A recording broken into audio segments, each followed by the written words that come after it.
Hi guys, it's Kelly Latevola and I am back with another video. Today I'm going to be using some new stamps from the Adorable set from Tonic. I am using Scent with Love, the Kirby and Lulu's Wash Day, and then I showed you Ellie Goes Nuts because I thought I was going to use the little heart from there, but then basically there was so much stamping and masking I just completely forgot about it.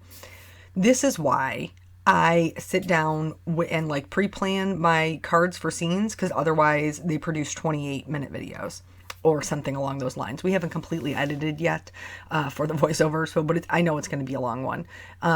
So usually when I'm pre-planning a card, I go through and kind of like stamp out all the things where I want them to be. And I do my masks beforehand and things like that, so I know what I need masks for. Here, I was totally just winging it. Because I had an idea in my head of what I wanted to do, but I didn't take the time to like fully form that thought before I just went for it. So I am doing a one layer card.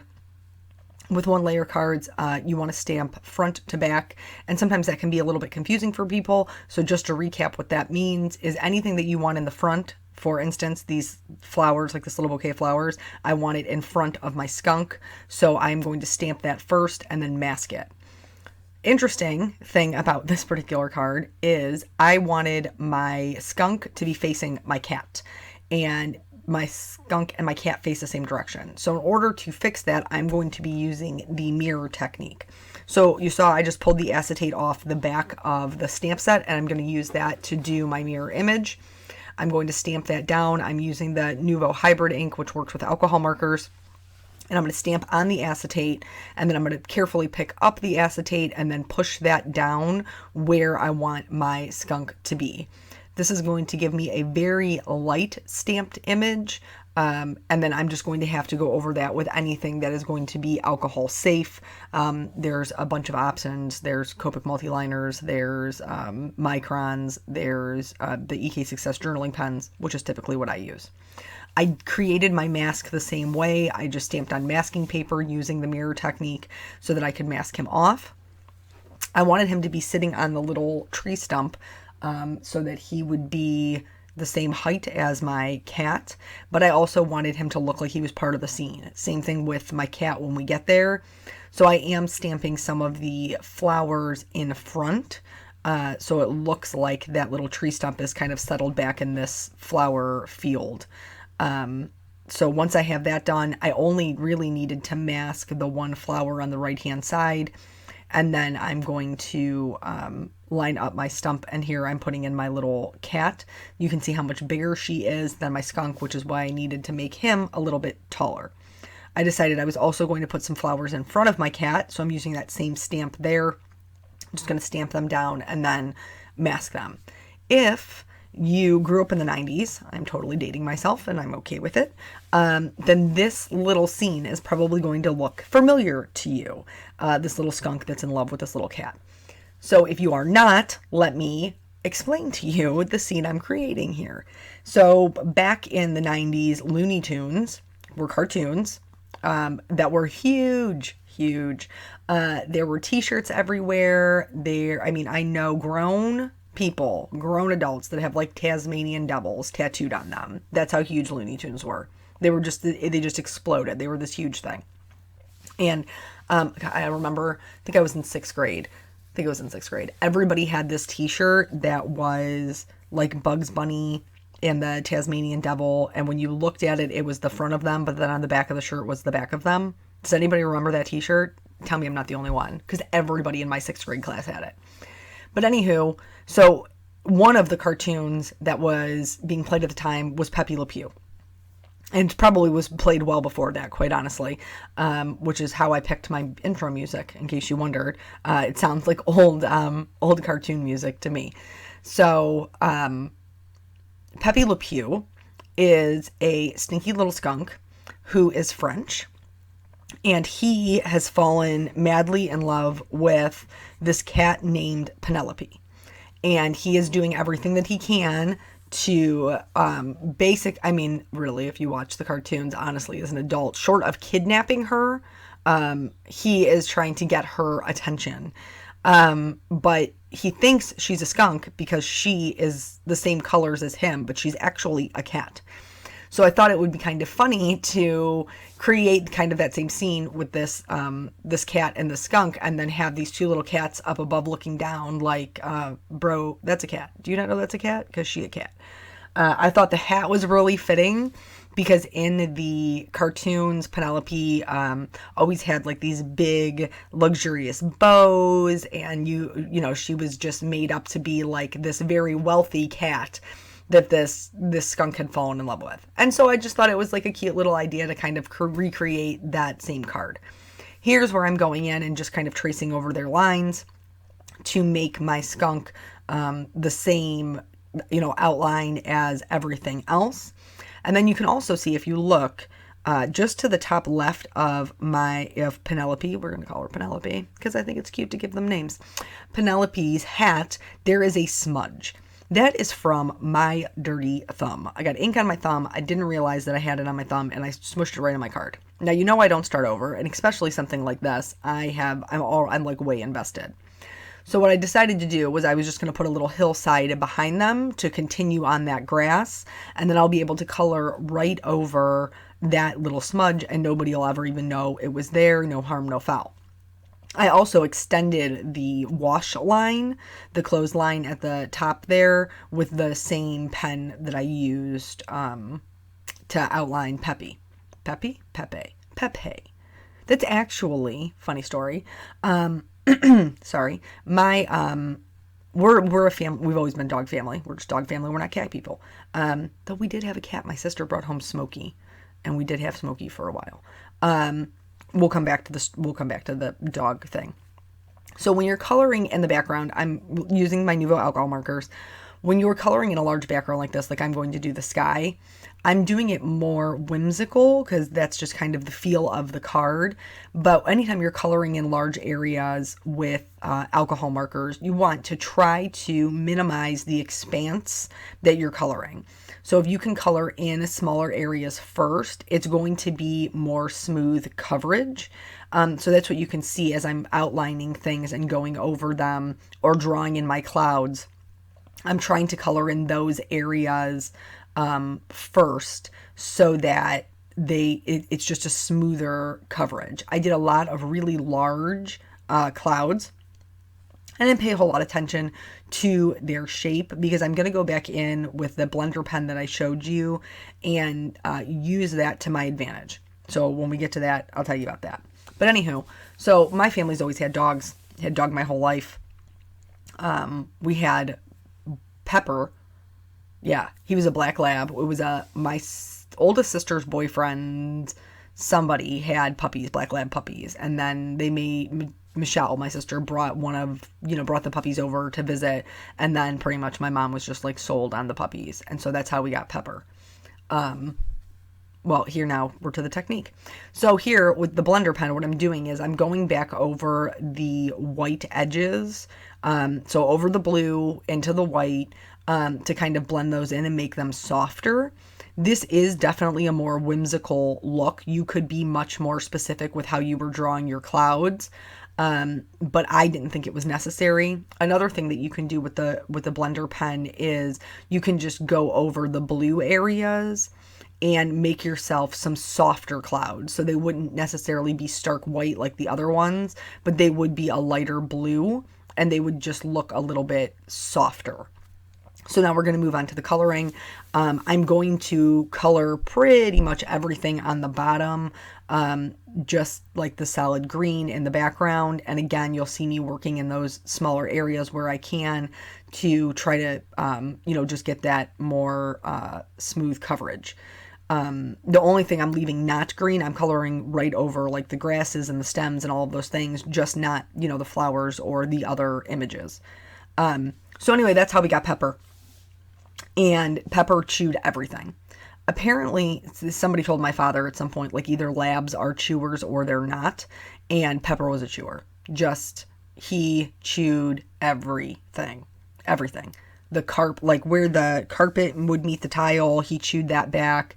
I think I told you about this because I told you about how he ate my bird. So you know all about Pepper and how he killed the tree and everything. So that was, I think, the first dog I really remember having. But my parents had dogs. My mom would just like find them on the street and bring them home. So I think at one point they had like 5 dogs. Here with the grass, I want to create some texture. So I'm just going in and I'm using the tip of the marker, putting down the most pressure when I first set the marker down, and then lifting as I flick upward. The further away that you get, like up the hillside, your flicks will be smaller because it's out in the distance. You would see less detail. You would see more of those individual blades of grass up close. And then I'm also adding in some shading to the leaves and things off of these flowers. And then I'm going to go through with the darkest color and then back out again. So lightest to darkest, darkest to lightest, just like I normally do. But it's just the same thing over and over again. And I thought that would be pretty boring to watch. So I cut most of it out because, again, it's already a really long video. So with the grass done, now we're going to move into the coloring of Penelope and Pepe Le Pew. Yes. I don't know why I can't just call him by his first name. I think I just have to call him Pepe Le Pew so that I say it right. But anyway, so she is a black cat with a white face and a white chest. So I first started going in, and this is what I'm talking about with no pre-planning, guys. I had no pre-planning. And so you're just kind of watching my process as I move through it. So I wanted to block off the black areas. So I did her face. And then I basically lost my courage. I was like, ooh, I don't know how her chest is going to look here because it's kind of like her paws are in the forefront. So then I moved back to my lightest color. This is actually what I would recommend, is starting with your lightest color, because then if you don't like it, you can always change it. Since her face is white and her chest is white, I am still going to add some shading with my lightest gray colors because, you know, when you're coloring something white, you leave white, but you also just color in the shadows. But I really don't, all of the things that I'm doing aren't necessary because I did no pre-planning. I was just making it up. This is the first time I've ever colored this cat, and certainly the first time I ever colored it this way. So I started with my lightest colors and worked out to my darkest, but it wasn't necessary. I could have started with a mid-tone for the black and moved out to black. But I didn't. So you're gonna see the whole thing. And then the same thing with him. I learned a little bit of a lesson with the first coloring, which is why it's so important that you practice. Talk about all the time. People leave comments, I wish I could color like you, which I'm, you know, I enjoy coloring. And I'd like to think that I'm decent at it, but there are certainly people who are leaps and bounds ahead of me, but it's not a race. I don't compare myself to those people. I would encourage you not to compare yourself to other people, but I will tell you, you will only improve by practicing. So even if it's just like stamping out some images while you sit and watch TV or go watch your kid's ball game or whatever, practice, because that will be the only thing that improves your coloring. Watching me, as much as I can teach you about different tips and techniques and things, the only way you're going to master those is by trying them yourself. And I know that means putting in some work and maybe dealing with some frustration, but you got this. You can do it. Push past it. You'll be happier with your results in the end. I did leave a little bit of highlight on the left and right hand side of her paws, so it didn't look like her body was just one big black blob. I will eventually get darker there. So, where were we at? We were talking about dogs. Right. So they had like 5 dogs at some point throughout their marriage. And then we got Gemini. Gemini was my dog that growing up, that was the dog I had. He was a cockapoo, so he didn't shed. That was wonderful. And he was a wonderful dog. He was a great dog. But then when he passed away, which if you've never had to put a dog down, I can tell you is the most horrific experience. Like definitely top 10 worst things I've ever had to go through in my life. But after he passed away, my mom waited about 2-ish years before we got another dog. And all of our dogs have always been rescues, or in Gemini's case, he was actually my aunt's dog. And then she was moving and she could not, the place that she was moving to didn't allow dogs. So we took him and then loved him for all the rest of his life. But he, when she was looking for another dog, when she was ready, she was looking for a rescue. My Molly she came into the police station because somebody had abandoned her on the streets, and then she came home with me. But his name, they name them. When they're in the little rescues or the little shelters, they give them names. And my parents' dog's name is Beaumont. That was the next dog that they got, the one that they currently have. He looks just like Gemini. Totally different personalities, though. But his name from the shelter was Pepe. That was his name. That's what they named him. That's what made me think of it and how we got off on this crazy rant about animals. We talked before about Peanut getting an animal because he had asked me if he could have a pet of his own, and we had talked possibly about like hamsters and guinea pigs and stuff. But I'm going to be honest, I'm worried about Molly trying to play with them and patting them to death. We had a family of moles, which honestly, she probably saved us thousands of dollars. It sounds sad and terrible, and it was pretty horrific when I discovered it. But there was a family of baby moles that lived in our backyard when I was married. And I didn't even know they were there, but I went outside. It was probably like 5 o'clock in the morning, and I couldn't get Molly to come inside. She was just running around the yard like a crazy person, which was a little bit weird because it was so early in the morning. And so finally I get her to come in, like come toward the door, and she drops this dead thing out of her mouth. Little teeny tiny dead thing. And I was like, ooh, that is not my arena. That's why I got married. Well, not entirely, but it is a side bonus. I'm not going to lie. I don't have to deal with the dead things. So I sent Craig out there to be like, what is it? What has she murdered? And apparently she didn't bite them or chew them or anything like that, but she was trying to play with the moles. Like she plays with her toys, her pets. And she patted them to death is pretty much what she did. It was the real life version of whack-a-mole. She just, with her paw, just patted them to death. But she's never killed anything else otherwise. But anyway, so I'm worried that if I got a guinea pig or a hamster, that she would indeed do the same thing, where she would just pat them to death. Here, I didn't really love the way that even though Pepe Le Pew has this white streak of hair on top, and then his face is white, I didn't really like the way they looked next to each other, so I added just a line of black to kind of break that up, but still leaves the white hair on top, which is the traditional way that he looks. For this cat up here, I didn't want it to just be a brown cat. I wanted it to be more interesting than that because I have no self-control. Pretty much what it comes down to. So I colored the cat with my browns, but then I'm going to do something called glazing, which is pretty much where you just go in with another color and lay it on top of the others. And so I'm going to do that with orange to make him more of like a tabby color, like an orange tabby cat. And then that's just going to make him look a little bit more interesting. Also, I didn't just want like this big brown cat chilling in the middle of the air. It just didn't feel like it went with the rest of my color palette. So I thought the orange would be more fitting. But this is another way that you can, the Nouveau markers come in sets of 3. So if you purchase like, the browns and the oranges, or you'll see with the yellows, when I do this shading, I'm pulling markers from other sets because you can use them in combination together. Just because you purchase a set that has 3 browns doesn't mean that you have to use all 3 of those browns together every time.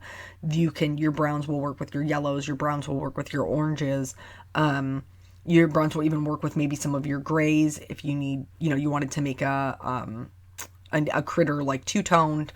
So here I colored the cat's, upper body, and I was super happy with that. And then I was like, I'm done, I'm moving on. And then I went down to this tree trunk, but actually I forgot to color his feet. So don't worry, I will go back and get those little feet. For the tree stump, I'm using those same sets of browns, which I believe are the natural browns. And you can see I'm kind of like streaking the color toward the grass because I want them to blend in. I don't want it to be a hard edge. So I'm just kind of streaking them down with the marker, the same thing that I did with the grass, the flicking, and I'm just lifting up as I come closer to the edge. So anyway, Peanut wants this other animal. I'm pretty sure that we're trying for another dog is the game plan. He wants a puppy. I think Molly could use a friend. Since my other dog, Samantha, passed away, she's kind of been very lonely, and that's been that was right before, it It was right before Peanut made his grand entrance into this world. So it's been a while that she has been alone, and I think she could use a buddy.